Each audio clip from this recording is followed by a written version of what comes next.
menjelaskan tentang novel sejarah. Apa itu novel sejarah? Novel sejarah ialah novel yang di dalamnya menjelaskan dan menceritakan tentang fakta kejadian masa lalu yang menjadi asal muasal atau latar belakang terjadinya sesuatu yang memiliki nilai kesejarahan, bisa bersifat naratif dan deskriptif. Bersifat naratif itu bagaimana? Jadi, bersifat naratif bercerita tentang urutan peristiwa dan waktu.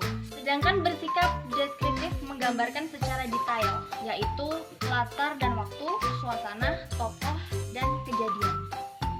Novel sejarah dapat dikategorikan sebagai novel ulang atau rekon. Berdasarkan jenisnya, novel ulang terdiri atas 3 jenis, yakni rekon pribadi, rekon tekstual, dan rekon imajinatif. Rekon pribadi adalah novel yang memuat kegiatan dan penulisnya terlibat secara langsung.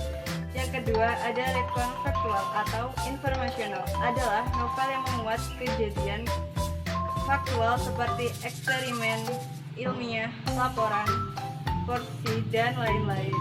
Yang ketiga ada rekon imajinatif. Rekon imajinatif adalah novel yang memuat kisah faktual yang dihayalkan dan diceritakan secara lebih rinci. Novel sejarah juga mempunyai struktur teks yang sama dengan struktur novel lainnya, yaitu orientasi, pengungkapan peristiwa, racing action, komplikasi, evaluasi atau resolusi, dan koda. Orientasi. Dalam bagian ini, pengarang memperkenalkan setting cerita, baik waktu, tempat, maupun peristiwa. 2. Pengungkapan peristiwa.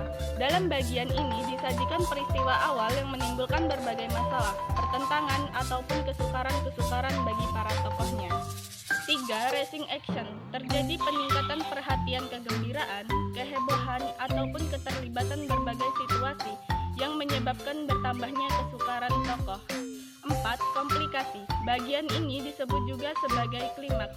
Inilah bagian cerita yang paling besar dan mendebarkan. 5. Evaluasi. Menyelesaikan permasalahan. 6. Koda. Bagian ini berupa komentar terhadap kesalahan isi cerita yang fungsinya sebagai penutup.